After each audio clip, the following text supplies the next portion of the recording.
भद्राणि देव सवितरुर्दुरितानि परासुव यद्भद्रं तन्नयासुव। ॐ शं नो मित्रः शं वरुणः शं नो भवत्वर्यमा शं न इन्द्रो बृहस्पतिः शं नो विष्णुरुक्रमः। ॐ तेजोसि तेजोमयि देहि ओजोसि ओजोमयि देहि असदो मा सद्गमय तमसो मा ज्योतिर्गमय मृत्योर्मामृतं गमय। ॐ जीवेम शरदाशतं शृणुयेम शरदाशतं पश्येम शरदाशतं मदीनाः स्याम शरदाशतम्। ॐ वेद प्रेमियों, सुधे श्रोताओं, परम सौभाग्य का विषय है कि हम साक्षात परब्रह्म की वाणी ऋग्वेद के अध्ययन में, श्रवण में, निधिध्यासन में संलग्न हैं और इस संदर्भ में हम प्रस्तुत संप्रति ऋग्वेद के प्रथम मंडल के 64वें सूक्त की व्याख्या में प्रवेश करने जा रहे हैं। इस सूक्त में कुल 15 मंत्र हैं। अंतिम मंत्र 15वां त्रिष्टुप छंद में निबद्ध है और शेष मंत्रों में जगती छंद का प्रयोग हुआ है। मंत्र दृष्टा ऋषि हैं नोधा गौतम और देवता हैं मरुद्गण। प्रथम हमें मरुद्गण का स्वरूप जान लेना चाहिए, क्योंकि जब तक हम देवता के स्वरूप को नहीं जानते हैं तब तक अर्थ जगत में सही रूप से प्रवेश नहीं हो पाता है। यह है, आप सब जानते हैं कि वैदिक देवोपासना बड़ी सटीक और सार्थक उपासना है। ये बड़ी प्राकृतिक है, कृत्रिम नहीं है। बाद में जो विकसित हुए धर्म ऋग्वेद से ही भावना लेकर के उनमें प्रतीक पूजाएं भी आ गई। और यदि विचार किया जाए तो जितने धर्म या पूजा पद्धतियां हैं वे सब के सब प्रतीक पर आश्रित हैं। कहीं मूर्ति है तो कहीं मस्जिद, गुरुद्वारा या चर्च हैं, गिरजाघर हैं, तो वे भी तो प्रतीक ही हैं। भले मूर्ति आकार न हो लेकिन उनको एक आकार तो दिया गया है। मनुष्य आकार न हो लेकिन एक आकार तो है, तो भी प्रतीक ही पूजा के एक रूप कहे जा सकते हैं। प्रतीक पूजा है जब मनुष्य सही स्वरूप से हट करके कुछ उसका काल्पनिक रूप प्रस्तुत करता है। तो ऋग्वेद के देवता प्रत्यक्ष देवता है, उनमें मरुद्गण का विशेष महत्व है। मरुद्गण गण रूप में है, 7 संख्यक गण इनके हैं, कुल 49 माने जाते हैं। या जिसको हम वैज्ञानिक रूप से जानना चाहें तो जो गैसेस हैं, जो तरह तरह के वायु के प्रारूप हैं, जिनको हम ऑक्सीजन कह लेते हैं, कहीं नाइट्रोजन कह लेते हैं, कहीं मोनो कह लेते हैं, तरह तरह के गैसों के रूप में हम उनको जानते हैं। तो वे सब मरुत के ही रूप हैं, वायु के ही रूप हैं, और मरुत भी वायु के ही रूप हैं।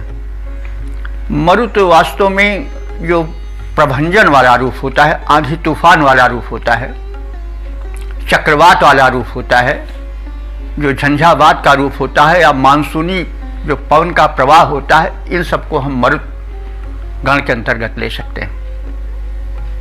यहाँ जो मरुत गण जो प्रारूप इस सूक्त में दिया जाएगा वो कुछ ऐसे ही है। और इन्हें वैसे इंद्र का सेनापति माना गया है मरुदगणों को, और इनका जो चित्रण है वो एक सेनाध्यक्ष के रूप में है, और वर्णन में मानवीकरण आ ही जाता है। वैसे मरुदगण शक्ति के सूक्ष्म प्रवाह हैं जिनके बिना सृष्टि चल नहीं सकती है। हम देखते हैं कि हम जल के बिना, भोजन के बिना बहुत समय तक रह सकते हैं, लेकिन पवन के बिना, वायु के बिना तो हम 2 मिनट भी ठीक से नहीं रह पाएंगे। तो इसलिए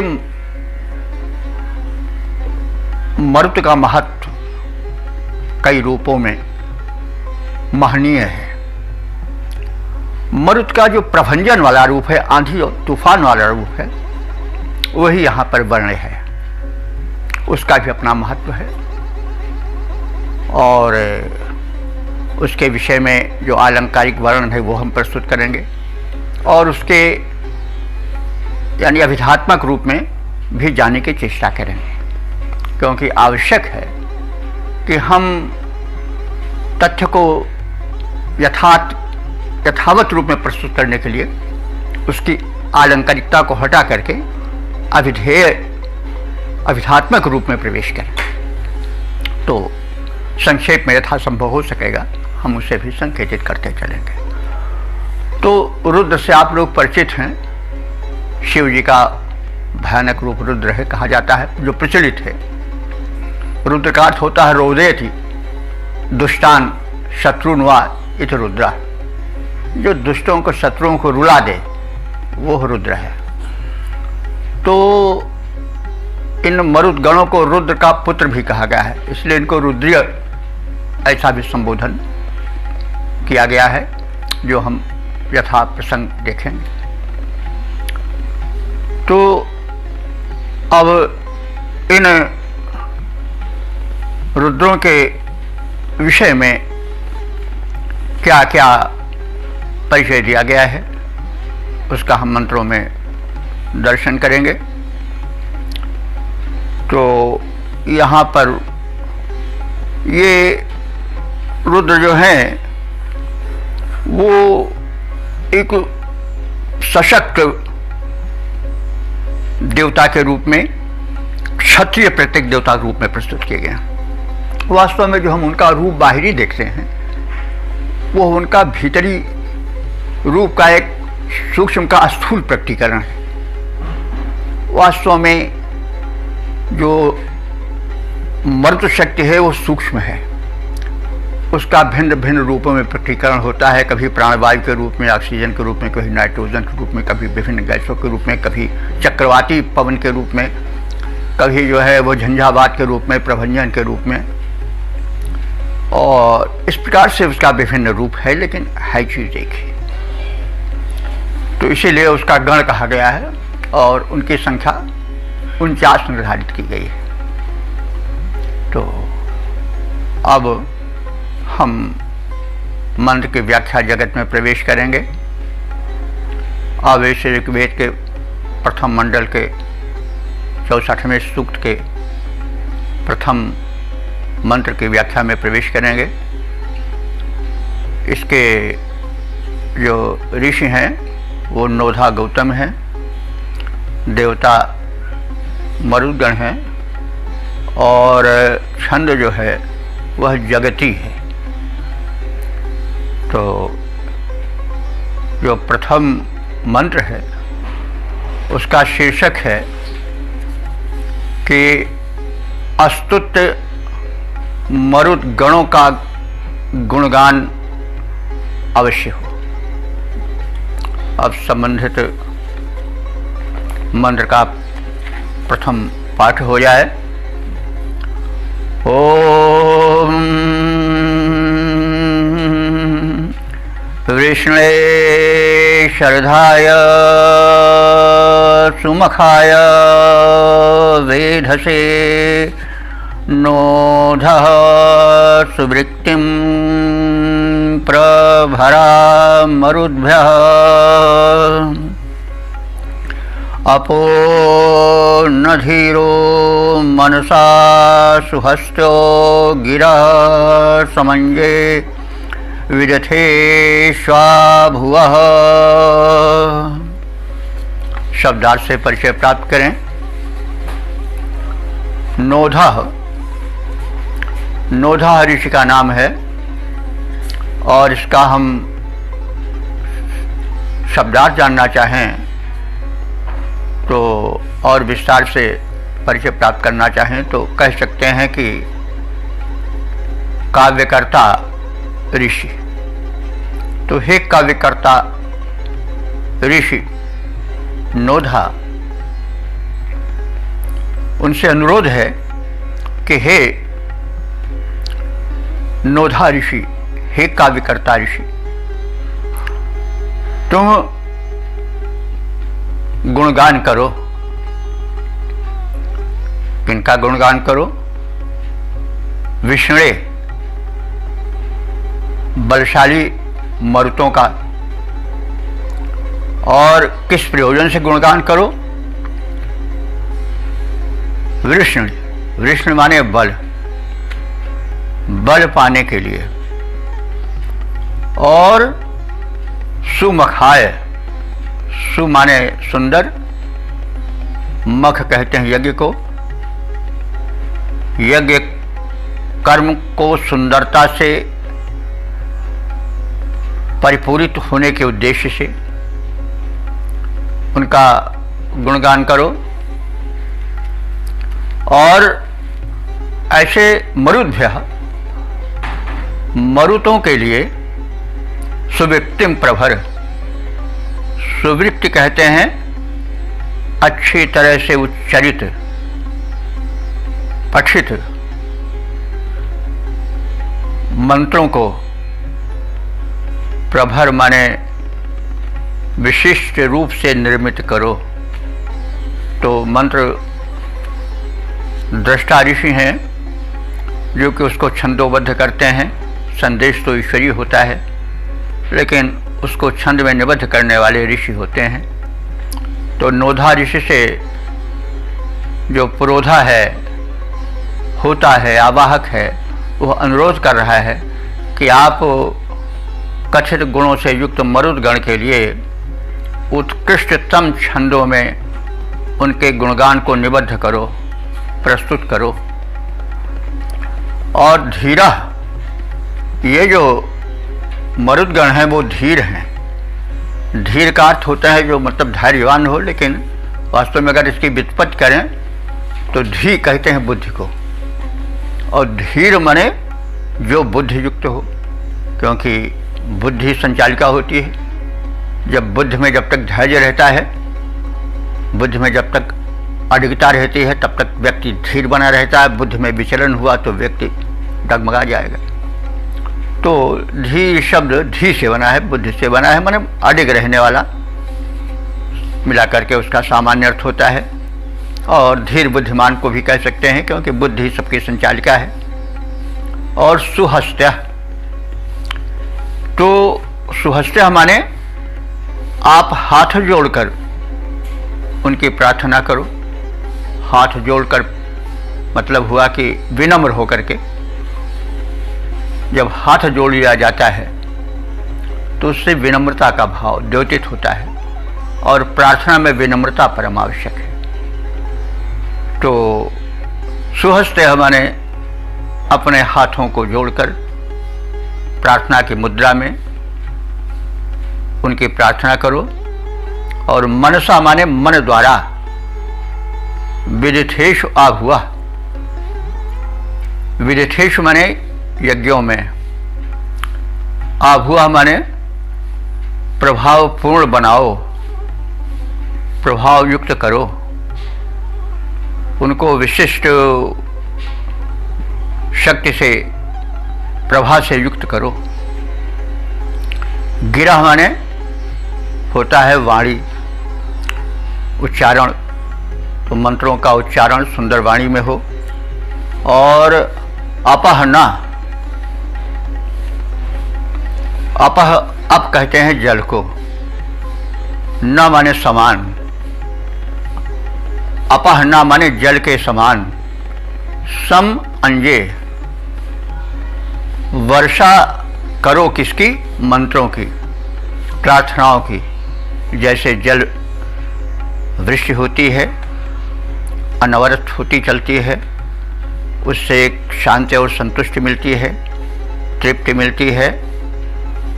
उसी प्रकार से तुम प्रार्थनाओं को वर्षा की तरह बना दो, यानी उन्हें पर्याप्त रूप में प्रस्तुत करो, उनका अनवरत गान करो। तो ये तो संक्षिप्त शब्दार्थ हुआ। अब हम इसका सपाट भावार्थ जान लें। हे काव्यकर्ता ऋषि नोधा, जल पाने के लिए अथवा बल पाने के लिए, बल वृद्धि के लिए, उत्तम निर्विघ्न यज्ञ संपादन के लिए, मेधा माने बुद्धि वर्धन के प्रयोजन से इन मरुद गणों की उपासना करो और श्रेष्ठ काव्य कृतियों के द्वारा, स्तुति विषयक मंत्रों द्वारा उनका स्तवन करो, प्रार्थना करो। यज्ञों में हम स्तोतागण, स्तुतिकर्ता हाथ जोड़कर हृदय से उन मरुद गणों की अभ्यर्थना करते हैं, प्रार्थना करते हैं और जल वर्षण के सदृश वाणियों से स्तुति वर्षा करने को उद्यत हैं। और यानी हम निरंतर उनकी स्तुति करने के इच्छुक हैं और तथावत कर भी रहे हैं। अब इसका पद रूपांतरण जान लें। काव्य कर तारिशे तुम रचना करो समृद्ध, देवों द्वारा ताकि बल वृद्धि सद्य पाओ तुम, देवों द्वारा ताकि बल वृद्धि सद्य पाओ तुम, बल वीर्य पाने यज्ञ कर्म विधि से निभाने, मरुतों के हेतु काव्य सुंदर बनाओ तुम, बुद्धिमान तुम बुद्धि वृद्धि सिद्धि पाओ, शीघ्र सत्वर सुनाओ गान, देवों को रिझाओ तुम, झड़ी हम भी लगाते शोभन सुगीतों की हैं, झड़ी हम भी लगाते शोभन सुगीतों की हैं, मेघों के समान गान वारी बरसाओ तुम। इस प्रकार से स्तोता की प्रार्थना है और मंत्र के पूर्वार्ध में जो है वह अनुरोध किया गया है इस स्तोत्र के निर्माता नोधारिष्य कि वे मरुतों के अनुकूल उनको प्रसन्न करने हेतु प्रार्थना के मंत्र जो हैं वो छंदोबद्ध करें और हम उन छंदोबद्ध मंत्रों का गायन करके भक्तिपूर्वक श्रद्धा और भक्ति की वृष्टि करेंगे और उनको प्रसन्न करेंगे। ओम वेद प्रेमियों सुधी श्रोताओं, संप्रति हम सब ऋग्वेद के प्रथम मंडल के 64वें सूक्त के दूसरे मंत्र की व्याख्या में प्रवेश करने जा रहे हैं। यह मंत्र जगती नामक छंद में निबद्ध है। मंत्र दृष्टा ऋषि हैं नोधा गौतम और देवता हैं मरुदगण। शीर्षक है कि मरुदगणों की उत्पत्ति अंतरिक्ष से हुई है। अब संबंधित मंत्र का प्रथम पाठ हो जाए। ओम ते यज्ञरे दिवरिश्वास उक्षणो रुद्रस्य मर्या असुरा अरेपसः पावकाशः शुचयः सूर्या इव सत्त्वानो न द्रप्सिनो घोरवर्पसः। शब्दार्थ से परिचित हो लें। ते माने वे कौन? मरुद्गण। दिवः माने स्वर्ग से, अंतरिक्ष से, यज्ञिने माने उत्पन्न हुए हैं। तो थोड़ा इसमें वैज्ञानिकता है, हम जान लें। ऐसा माना जाता है कि अंतरिक्ष में पवन का विशेष प्रवाह रहता है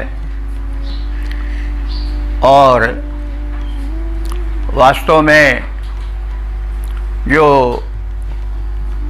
हवा में तीव्रता आती है और वह तीव्रता जो तूफान बन जाती है, मरुद जिसे हम यहाँ पर कह रहे हैं, उसके पीछे एक विज्ञान है। वैज्ञानिक लोग बताते हैं कि जब वायुमंडल में तापमान बढ़ जाता है तो जो व्याप्त है पवन अंतरिक्ष में वो तप्त हो उठती है, और कोई चीज़ जब तप जाती है, बहुत उष्ण हो जाती है, तो ऊपर उठती है। स्वाभाविक बात है कि जब ताप बढ़ जाता है तो पिघलती है, इधर उधर छिटकते ही ऊपर उठ जाती है। तो जब किसी स्थान विशेष पर तापाधिक्य हो जाता है, तो जब उस स्थान से पवन ऊपर उठता है तो एक गैप बन जाता है। तो जो गैप बन गया तो आसपास का जो पवन प्रवाह होता है वो उसको ढकने के लिए दौड़ता है, उससे एक वेग उत्पन्न होता है और वो वेग आंधी या तूफान बन जाता है। वही मरुद्गण है। तो यह मरुद्गणों की अंतरिक्ष से या आकाश से उत्पत्ति का तथ्य हुआ। ऋषि इस वैज्ञानिकता से परिचित थे और इसीलिए उन्होंने कहा कि ते दिवः यज्ञिरे, वे मरुद्गण प्रभंजन रूप में आकाश से ही गति पाते हैं और उत्पत्ति पाते हैं। तो वे कैसे हैं, उनके विशेषण बताए जा रहे हैं कि ऋश्वासा, ऋश्वासा माने दर्शनी अथवा ज्ञानी। और कैसे हैं उक्षाह, उक्षाह माने महान है। और कैसे हैं असुराह, असुर हैं। हाँ, इस शब्द को आप जान लें। असुर शब्द देवों के लिए पहले प्रयुक्त होता था। असु कहते हैं प्राण और असुरा माने प्राणवान। तो बाद में कुछ अपने संघर्ष चले, कुछ उठापटक चली, वैचारिक वैभन्य हुआ, उसके कारण बाद में इस पदवी को दैत्यों ने, दानवों ने, जिनसे संघर्ष चलता था देवों का, उनके लिए यह विशेषण प्रयुक्त होने लगा।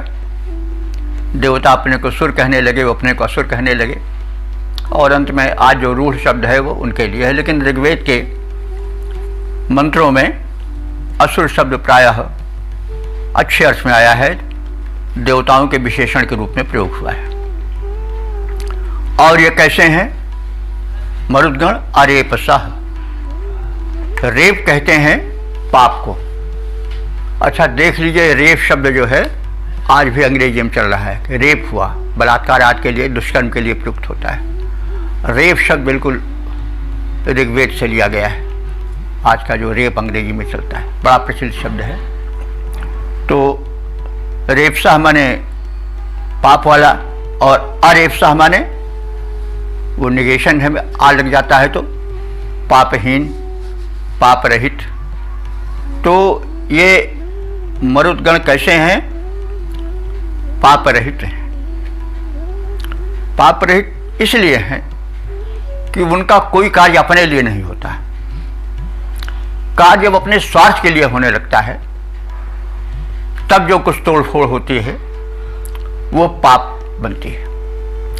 तो मरुदगण तो प्रभंजन है, भंजन करते चलते हैं, गिराते तोड़ते फोड़ते भूचाल लाते चलते हैं, लेकिन वो पापहीन है इसलिए कि वो जो है वो किसी प्रयोजन से होता है सृष्टि के, उसमें उनका कोई अपना स्वार्थ नहीं निहित होता है। इसलिए वे भले प्रभंजन हो, ढहाते चल रहे हो, गिराते चल रहे हो तूफान रूप में, लेकिन वो अरेपसा है क्योंकि वो एक सृष्टि प्रक्रिया के अधीन कार्य कर रहे हैं, कोई उनका उसमें अपना स्वार्थ नहीं है, इसलिए वो अरेपसा हैं, पाप रहित हैं। और कैसे हैं? पावकाशा। ये हम पिछले बार बता भी चुके हैं कि सह जो लग जाता बहुवचन का द्योतक हो जाता। जैसे अगर हम लौकिक संस्कृत में करते तो पावकाह करते, लेकिन इसमें पावकाशा हो गया है। जैसे हम अगर नराह करते तो वैदिक संस्कृत में वही नराशा हो जाता है, बालकाशा हो जाता बालकाह का। तो ये थोड़ा व्याकरण जन भेद है। तो पावकाशा माने पवित्र करने वाले हैं, पावक अर्थ पवित्र करने, पुनाति पवित्र करने वाले। तो अग्नि ये पवित्र करती है नहीं, शोधन करते हैं यज्ञ से, और अग्नि से वस्तु पवित्र हो जाती है। तो वैसे तो आजकल प्रचलित पावक है अग्नि के लिए, लेकिन पावक का अर्थ होता है जो पवित्र करे। तो यहाँ यह विशेषण आया है मरुतों के लिए। ये मरुदगण जो है पवित्र कर देने वाले हैं। वायु से भी पवित्रता आती है, जहाँ वायु का प्रवेश नहीं होता वहाँ कीड़े पड़ने लगते हैं, प्रदूषण फैलता है। तो खैर ये जो मरुदगण हैं वो पवित्र बनाने वाले हैं। और सूर्य इव शुचया, यही नहीं केवल पवित्र ही बनाते हैं, यह बड़े तेजस्वी हैं। शुचि माने होता है तेज, और शुचया माने तेजस्वी, बहुवचन है। ये सूर्याह इव, सूर्य के समान, शुचया तेजस्वी हैं। मरुदगण सूर्य के समान तेजस्वी हैं। और कैसे हैं? द्रवसेना।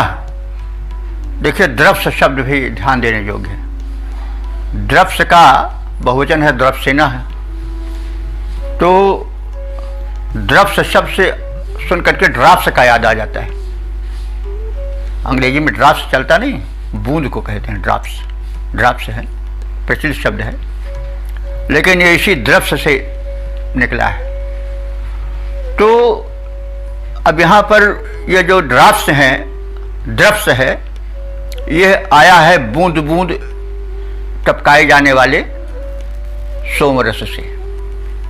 सोमरस को खूब पवित्रता से बूंद बूंद टपकाया जाता है और उसको पवित्र बनाया जाता है, उसको उत्कृष्ट बनाया जाता है। तो यहाँ द्रव्सेना है, बूंद बूंद टपकाए जाने वाले सोमरस के पान के इच्छुक रहते हैं ये जो मरुदगण हैं।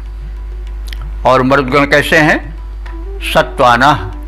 सत्व कहते हैं बल को, सत्वाना माने बलशाली हैं। और कैसे हैं? घोर वर्षा। वर्ष कहते हैं पर्सनालिटी, बृहद आकार को, और ये वर्षा है माने बृहद आकार वाले हैं, काफी प्रबल हैं। और कैसे हैं? रुद्र से मर्याह। रुद्र को आप जानते हैं, शिव जी को कहते हैं, शिव जी का भयंकर रूप रुद्र होता है। रोदेति दुष्टान शत्रुन वायित रुद्र, जो दुष्टों को या शत्रुओं को रुला दे वो रुद्र है। तो उनके मर्याह माने मरणशील या उनके सहायक गण होते हैं। रुद्र गण के विषय में हम लोग जानते हैं।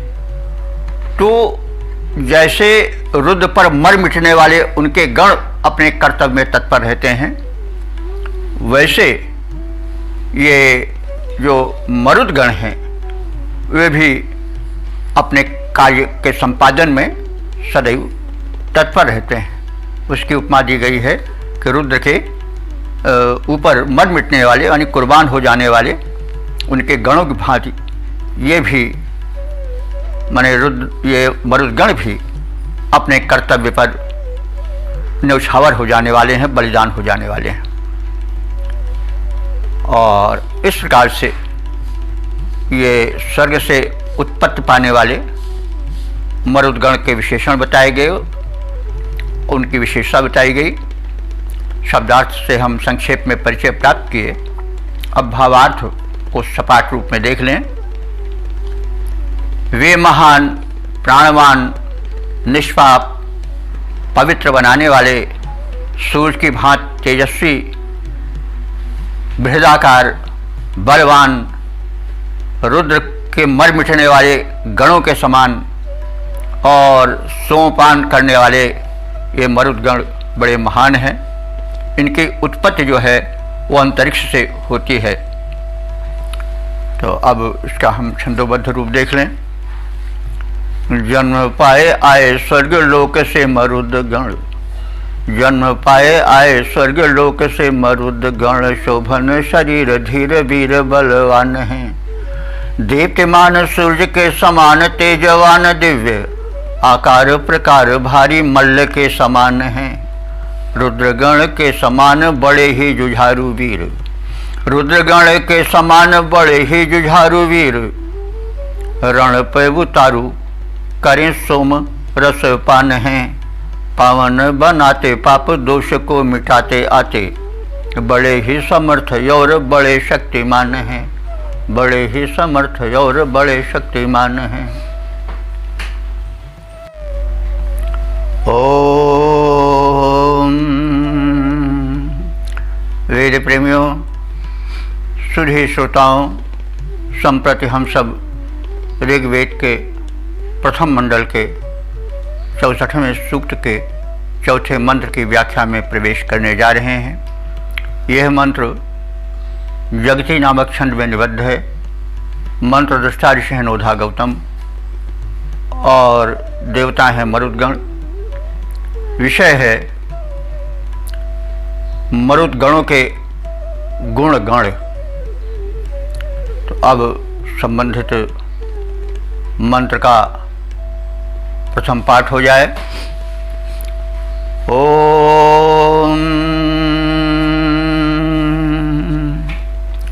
पिवानो रुद्रा अजरा भोगघ्नो विवक्षुर्धृगावः पर्वतायव दृढाचिद्विश्वा भुवनानि पार्थिवा प्रश्यावयन्ति दिव्यानि मज्मना। शब्दार्थ जाने। युवानः, मरुदगणों के गुण का वर्णन किया जा रहा है। मरुदगण सदैव युवा बने रहने वाले हैं, क्योंकि बुढ़ापा एक दोष होता है। तो जो मरुदगण हैं वो जरा मरण दोष से रहित हैं, नित्य युवक बने रहने वाले हैं और अजराह। वे जरा कहते हैं बुढ़ापे को और माने नहीं, यानी वे वृद्धावस्था के दोष से मुक्त हैं। अभोग हनः, अभोग कहते हैं जो कृपण होते हैं। भोग माने खाना पीना और खिलाना पिलाना। तो ये वे कृपण जो कि न खाते हैं न खिलाते हैं, वे अभोग हैं। तो ऐसे कृपणों को हना हमारे उनको हटाने वाले हैं, दूर रखने वाले हैं। न उनको करीब आने देते हैं और न उनको उनके करीब जाते हैं, यानी न उनको लाभ पहुंचाते हैं। और कैसे हैं मरुदगण? अधृग गावा, आगे बढ़ने वाले हैं, यानी प्रगतिशील हैं। तो प्रगति करना भी एक गुण है। तो वे अधिक ग्रावा हैं, प्रगतिशील हैं। पर्वताः इव, पर्वत के समान हैं। नहीं, जैसे पर्वत अडिग रहता है वैसे वे भी अपने संकल्प में, अपने क्रियाशीलता में अडिग रहते हैं। किसी के द्वारा रोके जाने वाले या कंपा देने वाले नहीं हैं, अडिग हैं, पर्वत तुल्य हैं। और रुद्राह, वे रुद्र हैं। यहाँ पर रुद्र शिव जी के लिए नहीं है, बल्कि स्वयं इनका विशेषण बनकर आया है। किनका? मरुद्गणों का। जैसे बताया गया है कि रोदेति दुष्टान शत्रुन वाय इत रुद्रा, तो ये मरुद्गण दुष्टों को, शत्रुओं को रुलाने वाले हैं। और कैसे हैं? पार्थिवा, पार्थिवा माने पृथ्वी पर पाए जाने वाले जीव जंतु प्राणी आदि। और दिव्यान माने दिव्य लोकों में, स्वर्गादि लोकों में, जो मर्त्य लोक से विलग लोक हैं उनमें जो विद्यमान हैं। और विश्वभुवनानि, विश्व माने संपूर्ण, भुवन माने संसारों में, क्योंकि हम सब जानते हैं कि हम पृथ्वी पर रह रहे हैं, यही कोई एक निवास स्थान नहीं है। इस व्यापक ब्रह्मांड में न जाने कितनी पृथ्वियाँ हैं, अरबों खरबों पृथ्वियाँ होंगी, ऐसा वैज्ञानिकों का कथन है। तो ये जो मरुद्गण हैं वो दिव्यलोक में विद्यमान हैं, लेकिन इनका जो संचरण होता है वो विश्वभुवनानि, संपूर्ण अनंत लोकों में होता रहता है। और ये दृढ़ा चित, कोई कितना ही दृढ़ क्यों न हो, लेकिन मजमना माने अपने बल द्वारा, मजम बल और मजमना बल द्वारा, लेकिन ये अपनी ऊर्जा द्वारा, अपने बल द्वारा कोई कितना भी दृढ़ क्यों न हो, उसको प्रत्यावयंती, विचलित कर देते हैं। तो हम जानते ही हैं कि जब तूफान चलता है, चक्रवात चलता है, तो फिर कोई उसको रोक नहीं पाता है। विज्ञान रोकने में सक्षम नहीं है। चलता है तूफान तो अपने गति से चलता है, फिर ढहाता चलता है, चाहे उसके रास्ते में जो आता है वो उड़ जाता है, टिक नहीं पाता है, उसकी कोई रोक नहीं है। तो वही बात ऋषि कह रहा है कि मरुद्गण जो हैं वो संसार में क्या, पृथ्वी पर क्या जितनी पृथ्वियाँ हैं, जितने लोक हैं, उन सब में जो कोई अपने को दृढ़ मानता है उसको भी ये विचलित कर देने वाले हैं। यानी ये अपरंपार बलशाली हैं, ऐसा कथन है ऋषि का। अब इसका हम सपाट भावार्थ देख लें। मरुद्गण नित्य युवा बने रहने वाले, बुढ़ापे के दोष से रहित हैं। कृपण और स्वार्थी मनुष्यों को तो ये समीप आने नहीं देते हैं, फटकने नहीं देते हैं। ये प्रगतिशील हैं, आगे बढ़ते ही रहते हैं और अपने लक्ष्य पर पर्वत के समान अडिग रहने वाले हैं। ये शत्रुओं को रुला देने वाले हैं। तो लोक में कोई कितना भी दृढ़ क्यों न हो, ये मरुद्गण सबको डगमगा देने वाले हैं। अब इसी भाव को हम घनाक्षरी छंद में देख लें। जरा से रहित नित्य रहते जवान बने, जरा से रहित नित्य रहते जवान बने, मरुत महान बड़े बलवीर्यवान हैं। शत्रु स्वार्थियों के उन्हें आने ना समीप देते, शत्रु स्वार्थियों को उन्हें आने ना समीप देते, कृपणों के हेतु वे कृतांत के समान हैं, कृपणों के हेतु वे कृतांत के समान हैं। गतिमान किंतु गिरि के समान अडिग हैं, गतिमान किंतु गिरि के समान अडिग हैं।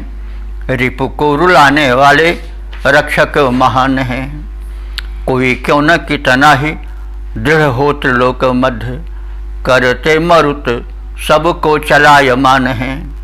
कोई क्यों न कितना ही दृढ़ हो त्रिलोक मध्य, करते मरुत सबको चलायमान है।